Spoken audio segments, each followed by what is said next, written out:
Good morning students.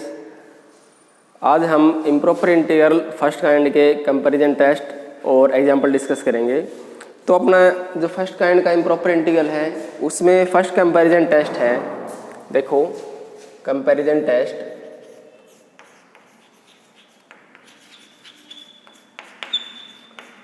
Improper integral first kind के में comparison test अपने पास क्या है, इफ f(x) एंड gx ये अपने पास क्या है, आर टू पॉजिटिव फंक्शंस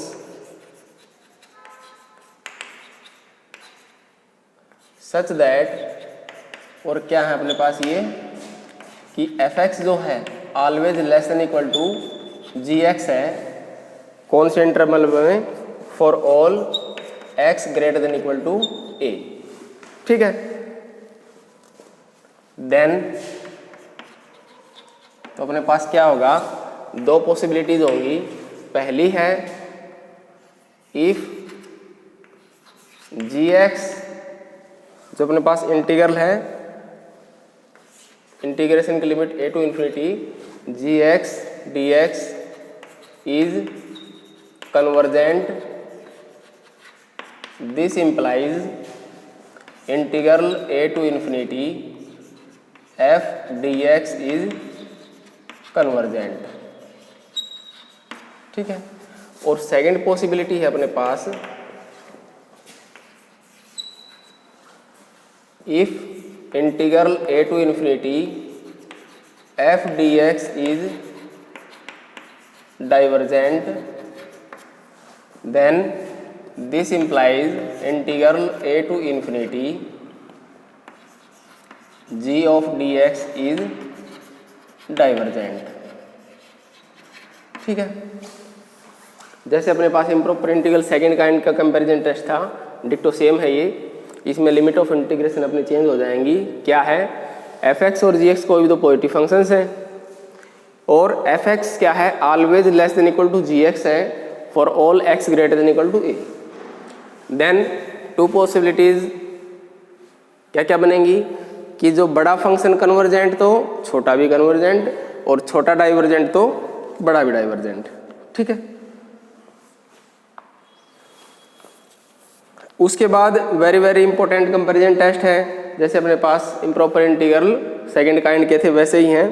क्या, f और g कोई दो पॉजिटिव फंक्शंस है, अनदर कंपैरिजन टेस्ट है। एक और कंपैरिजन टेस्ट अपने पास क्या है ये, if f(x) and gx are two positive functions, कौन से में, in the interval a to infinity, then तो अपने पास क्या होगा, तीन पॉसिबिलिटीज बनेंगी। फर्स्ट क्या है, जब हम लिमिट ऑफ इंटीग्रेशन लगाएं, limit x tends to infinity f(x) by gx, इसकी वैल्यू या तो L हो, ठीक है, या फिर इसकी वैल्यू क्या होगी, 0 होगी, या फिर इसकी वैल्यू क्या होगी, इन्फिनिटी होगी। तो यदि इसकी वैल्यू L होगी तो उस केस में क्या होगा अपने पास, और L कैसा है अपने पास, ये non zero and finite number है। तो उस केस में क्या होगा, दोनों का जो f(x) और gx है सेम बिहेवियर हो जाएगा, जैसे हमने इम्प्रॉपर इंटीग्रल सेकंड काइंड के में पढ़े थे। ठीक है, यदि इसकी वैल्यू 0 आ जाती है तो उस केस में हम gx का नेचर चेक करेंगे, और जो इंटीग्रल gx है वो कन्वर्जेंट हो जाएगा तो f(x) भी कन्वर्जेंट हो जाएगा। और यदि इसकी वैल्यू इनफाइनाइट आ जाती है तो भी हम gx का नेचर चेक करेंगे, और यदि वो इंटीग्रल gx डाइवर्जेंट हो जाएगा तो f(x) भी कैसा हो जाएगा, डाइवर्जेंट हो जाएगा। ठीक है, तो इस केस में अपने पास ये तीन पॉसिबिलिटीज़ हैं। Very very important comparison integral comparison test है ये। उसके बाद एक very very important comparison integral है, क्या, देखो ये अपने पास है comparison integral. Very very important है ये। इसमें देखो अपने पास क्या है, जो अपने पास इम्प्रॉपर इंटीग्रल है, limit of integration a to infinity dx by x to the power n, और जहाँ पर जो a है वो मस्ट बी ग्रेटर देन 0 होना चाहिए। ठीक है, जो लोअर लिमिट है वो 0 नहीं होनी चाहिए, 0 से बड़ी कोई भी वैल्यू होनी चाहिए। तो उस केस में ये जो है कन्वर्जेंट हो जाएगी value, converges if and only if the value n greater than 1। ठीक है, जब n की वैल्यू क्या होगी, ग्रेटर देन 1 होगी, उस केस में ये क्या आ जाएगा अपने पास, कन्वर्जेंट हो जाएगा। That is the improper integral a to infinity dx by x to the power n must be convergent if and only if n greater than 1 and it is divergent कब, if and only if n less than equal to 1, उसके लिए अपने पास ये divergent हो जाएगा। तो अब जो आगे हम एग्जाम्पल्स डिस्कस करेंगे उन सभी में हम इन कंपैरिजन टेस्ट का यूज़ करेंगे और एक इस कंपैरिजन टेस्ट का यूज़ करेंगे, जिसकी हेल्प से हम ये एग्जाम्पल निकाल पाएंगे। एक एग्जाम्पल देखो, इसमें देखो अपने पास क्या दे रखा है, लिमिट ऑफ इंटीग्रेशन दे रखी है। लेट आई क्या मान लिया हमने, it is the limit of integration 0 से इन्फिनिटी, और ये दे रखा है x tan inverse x divided by 1 plus x to the power 4 to the power 1/3 dx। ठीक है, हमने इसकी कन्वर्जेंस चेक करनी है कि कहाँ पर ये कन्वर्जेंट होगा और कहाँ पर डाइवर्जेंट होगा। अब ये जो ऊपर हमने कंपैरिजन टेस्ट डिस्कस किया है, इसमें क्या होना चाहिए अपने पास, जो लोअर लिमिट ऑफ इंटीग्रेशन है मस्ट बी ग्रेटर देन 0 से बड़ी होनी चाहिए वो, लेकिन यहाँ पर 0 है ये, तो इस इंटीग्रेशन की लिमिट को हम ब्रेक कर लेंगे 0 से 1 प्लस में 1 से इन्फिनिटी। ठीक है, तो इसको हम क्या लिख लेंगे, दिस इज इंटीग्रेशन की लिमिट 0 से 1, ये कंप्लीट अपने पास fx है, f of x dx plus में limit of integration 1 to infinity f of x dx। ठीक है, उसके बाद इसको I1 मान लेंगे, इसको I2, तो इसको हमने क्या मान लिया, it is I1 plus I2। ठीक है, अब हम सेपरेटली I1 और I2 की कन्वर्जेंस चेक कर लेंगे, और इन दोनों की कन्वर्जेंस के ऊपर डिपेंड कर जाएगा कि I कन्वर्जेंट होगा या डाइवर्जेंट होगा। तो देखो, इसको हमने इक्वेशन नंबर फर्स्ट मान लिया,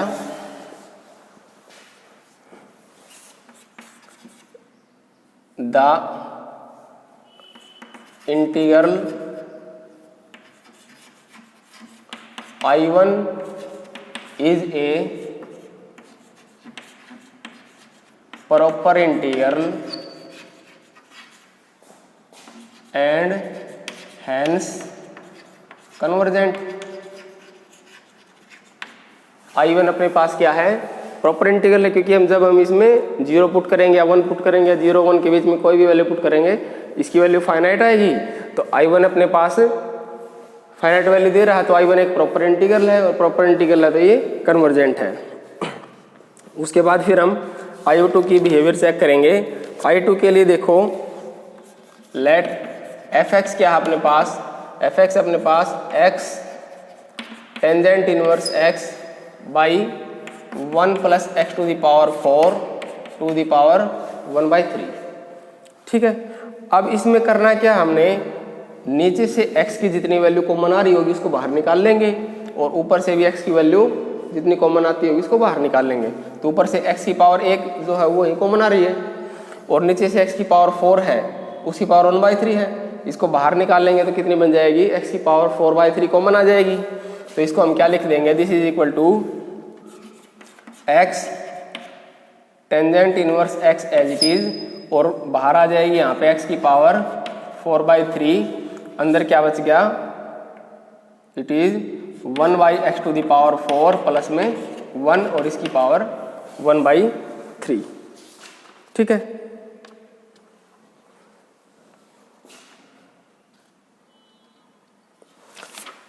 अब जो पावर x की कैंसिल होती होगी उसको कैंसिल कर देंगे। x की पावर 1 ये थी, 4/3 ये थी, इसको कैंसिल कर देंगे तो x की पावर 1/3 बच जाएगी। तो इसको क्या लिख देंगे हम, it is equal to tangent inverse x by x to the power 1/3 और अंदर बच गया 1/x to the power 4 plus 1 to the power 1/3। ठीक है, अब जितनी भी x की पावर है जो कॉमन निकाली हमने उसको हम gx मान लेंगे। तो x की पावर कॉमन कितनी निकली है, x की पावर 1/3, इसको हम क्या मान लेंगे, gx मान लेंगे।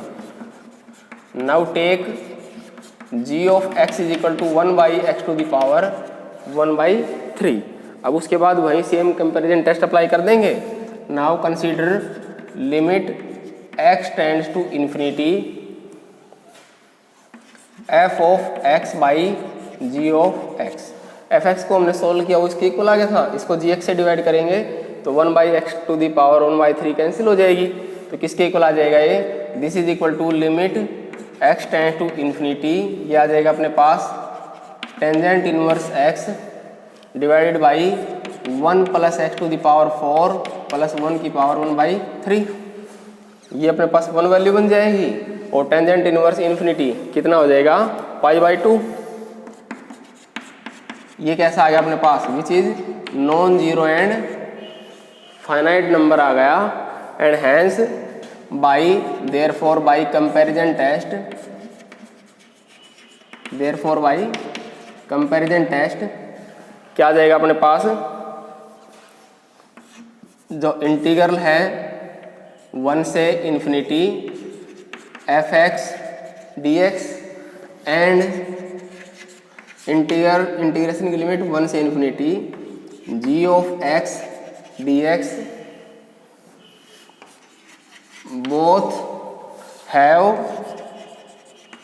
सेम बिहेवियर, दोनों का सेम बिहेवियर होगा। ठीक है, क्योंकि हमने कंपैरिजन टेस्ट ये पढ़ा था कि जब लिमिट ऑफ इंटीग्रेशन लगाने के बाद fx बाई जी एक्स पे जब हम लिमिट लगाएंगे उसकी वैल्यू कोई नॉन जीरो फाइनाइट नंबर आती है, उस केस में fx और gx दोनों का सेम बिहेवियर होगा।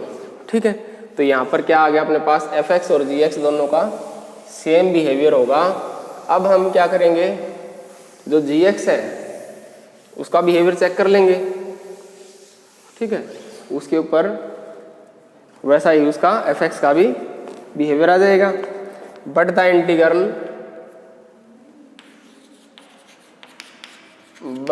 इंटीग्रल जो अपने पास है इंटीग्रेशन 1 से infinity g of x dx which is equal to integration 1 to infinity gx क्या था, माना था हमने 1/x to the power 1/3 dx। अब इसको इस कंपैरिजन इंटीग्रल से कंपेयर करेंगे तो इसमें dx/x to the power n है और a जो लोअर लिमिट है ग्रेटर देन 0 है। तो ये कन्वर्जेंट कब होगा, जब जो पावर थी वो 1 से बड़ी हो, लेकिन यहाँ पे जो पावर है 1 से छोटी है। तो ये कैसा हो जाएगा, डाइवर्जेंट हो जाएगा। ये कैसा हो गया, इज डाइवर्जेंट। क्यों, बिकॉज जो पावर n थी वो 1/3 है और लेस देन 1 है, इसीलिए ये डाइवर्जेंट हो गया। तो हमने क्या किया, I2 था वो तो प्रॉपर इंटीग्रल था और प्रॉपर इंटीग्रल का हमें पता कन्वर्जेंट होता है। I2 को जो हमने चेक किया है वो डाइवर्जेंट आ गया। तो I1 प्लस I2 जब ऐड करेंगे तो वो कैसा बन जाएगा, डाइवर्जेंट बन जाएगा। ठीक है, देयरफॉर क्या आ गया अपने पास, जो इंटीग्रल I2 है इज डाइवर्जेंट। ठीक है, और and hence we can say that by equation 1 I which is equal to I1 plus I2 is divergent. ठीक है, तो इन दोनों का सम जो I है वो कैसा हो जाएगा, डाइवर्जेंट हो जाएगा। तो इसमें हमने क्या किया है, कोई इम्प्रॉपर इंटीग्रल I था, उसमें हमने ये ध्यान रखना कि जो लोअर लिमिट है उसको हमने ग्रेटर देन 0 बनाना है। उसके लिए हमने लिमिट ऑफ इंटीग्रेशन को ब्रेक कर लिया था 0 से 1 और 1 से इन्फिनिटी में। I1 I2 मान लिया, दोनों का अलग अलग बिहेवियर चेक कर लिया कि कौन सा कन्वर्जेंट है और कौन सा डाइवर्जेंट है। अगर ये दोनों कन्वर्जेंट आ जाते तो I कन्वर्जेंट हो जाता, दोनों डाइवर्जेंट आ जाते तो भी I डाइवर्जेंट हो जाता, और एक कन्वर्जेंट एक डाइवर्जेंट आ गया तो भी ये I कैसा हो जाएगा, डाइवर्जेंट हो जाएगा। ठीक है। सिमिलरली एक और करते हैं हम नेक्स्ट एग्जांपल। इसमें देखो I दे रखा है हमें, देखो क्या दे रखा है, let I is equal to, it is the limit of integration 1 to infinity dx by x to the power 1/2, और ब्रैकेट में दे रखा है 1 प्लस x की पावर 1/3। ठीक है। अब ये I है तो अंदर वाला जो अपने पास fx क्या है, देखो here fx is equal to 1/x to the power 1/2 and 1 plus x to the power 1/3। अब सबसे पहले हमने क्या काम करना है, जितने भी x की पावर जो कॉमन आ सकती है उनको निकाल लेना है। तो अंदर से यहाँ से x की पावर 1/3 कॉमन आ जाएगी, कॉमन आके वो बाहर आएगी तो x की पावर 1/2 में 1/3 ऐड करेंगे तो x की पावर कितनी बन जाएगी, 5/6 बन जाएगी। इसको हम क्या लिख देंगे, this is equal to 1/x to the power 5/6, और अंदर बच जाएगा अपने पास 1/x प्लस में 1 और उसकी पावर 1/3। ठीक है। अब इसमें x की पावर कैंसिल नहीं हो रही कुछ भी, तो ये जो अपने पास 1/x to the power 5/6, इसको हम gx मान लेंगे। Now take gx is equal to 1/x to the power 5/6, इसको हमने क्या मान लिया, gx मान लिया। gx मानने के बाद वही सेम कंपैरिजन टेस्ट अप्लाई कर देंगे।